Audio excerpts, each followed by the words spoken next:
ulit mga boss idol, mga ka-DIY, mga ka-solar.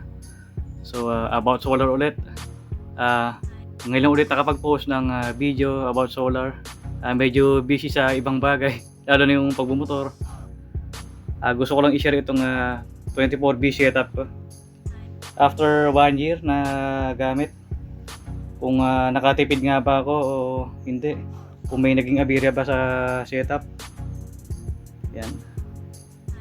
So iisa-isahin natin yan. Ito nga pala gamit ko, yung Aoyang na 60 amps. Tapos Samdo na 1 kilowatt 24 volts na inverter toroidal.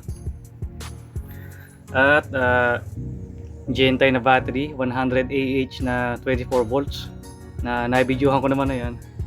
So ito naman yung aking step down o back converter para magamitan ko ng 12 volts device. Ayan, para sa mga electric fan and heavy duty yan. 1 year na rin siya. Ano nga ba yung mga load ng aking solar? So pag daytime, naka-solar yung buong bahay.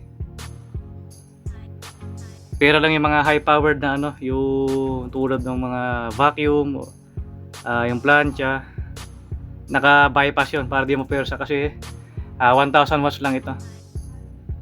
Yung rice cooker nakasabit din sa solar yan, kaya pag araw, laking tipid din. Pati yung washing machine pag maganda yung panahon, naka-solar din yan. Saka dalawang desktop na computer pag araw yan. Yan din yung isa sa mga load, TV, ganun, sa mga electric fan. Yung mga load ko naman dito na 24/7 ay yung ref. Yung ref sa tindahan. 24/7 yung walang patayan yun. Ito rin walang patayan to. Diretso yan. Anong pahinga. So para di mo siya umiinit. Pati yung nga pala itong CCTV 24/7 yan. Saka yung router. Nakaplano i-upgrade to sa 3 kW kaya lang sa ngayon wala pang budget. Kaya okay na muna yan. Ang maganda dyan, kahit brown out, may power kami. Malaki-laki din yung natipid namin. So maya-maya pakikita ko yung bill. Ikukumpara ko yung konsumo namin nung wala pa yung 24 volts na ito. Dati kasi lang yung setup ko pang DC fan lang, DC lights. 12 volt setup. Nakaplano na magdagdag pa ako ng battery kasi medyo bitin.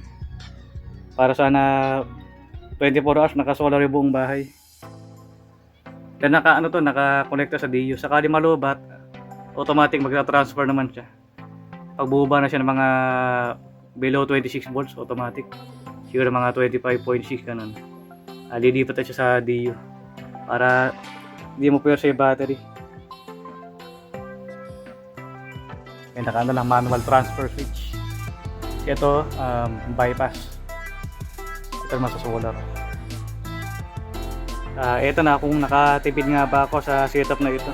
So tingnan natin yung mga bill, mga ka-DIY. Pagpasensyahan nyo na lang yung sulat. Ito January 2025 so kai-install pala ng solar dito kaya di pa masyadong may epekto. Yung dating bill namin umaabot na halos ng 2,000 nung wala pang inverter, 2 plus, minsan nga 3K pa. Dito pa lang may epekto nung February. Ayan, unti-unti bumaba. March, April, May, June medyo tumaas yung kasi nag-uulan-ulan na. Kaya minsan di maidiretso yung inverter.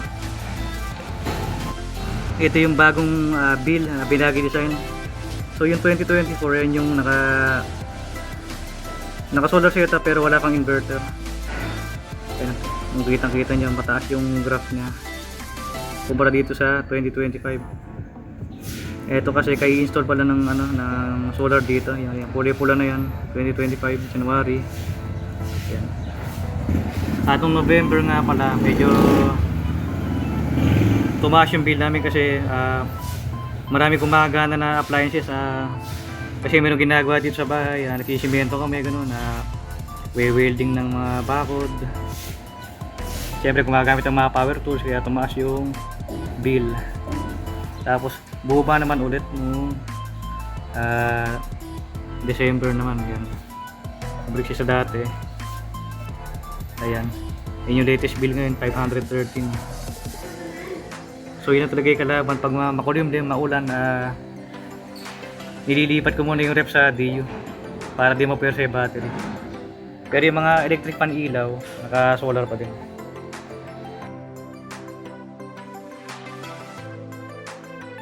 At ito yung solar panel na gamit ko. So apat na ano yan, 410 watts na longi.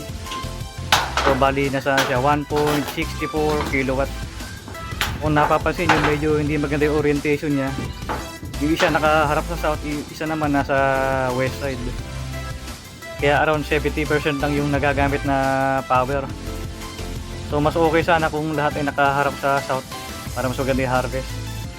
So na-ayusin ko yan. Sa ngayon okay na muna. Pag nagka-budget, ang plano ko ay magdagdag pa ng battery. Tapos kung panel baka malaki na kahit mga 580 or 590 apat na piraso. So far wala namang breakdown buong taon. Yun lang, minsan pa nag-overload, syempre automatic shut off itong Samsung pa nasaksakan ng vacuum o kaya plancha. At di ko na rin nagawa ng wall mount itong battery para mas malinis sana tingnan. Syempre at pipinturahan din itong pader namin. Medyo marami ayusin dito kaya priority ko muna yung iba. So soon i-upgrade ko rin yan. Pagkaya na ng 48 volts, 48 volts ko yan. So bubuelo lang ng konti, madagdagan pa na isang battery. At next video ito, may review yung step down. Yan. Actually ano yan, nasa up to 40 volts. Yan. At yan po, salamat po sa mga nanood. Hanggang dito na lang muna. So till next time, pag sakali makapag-upgrade ulit.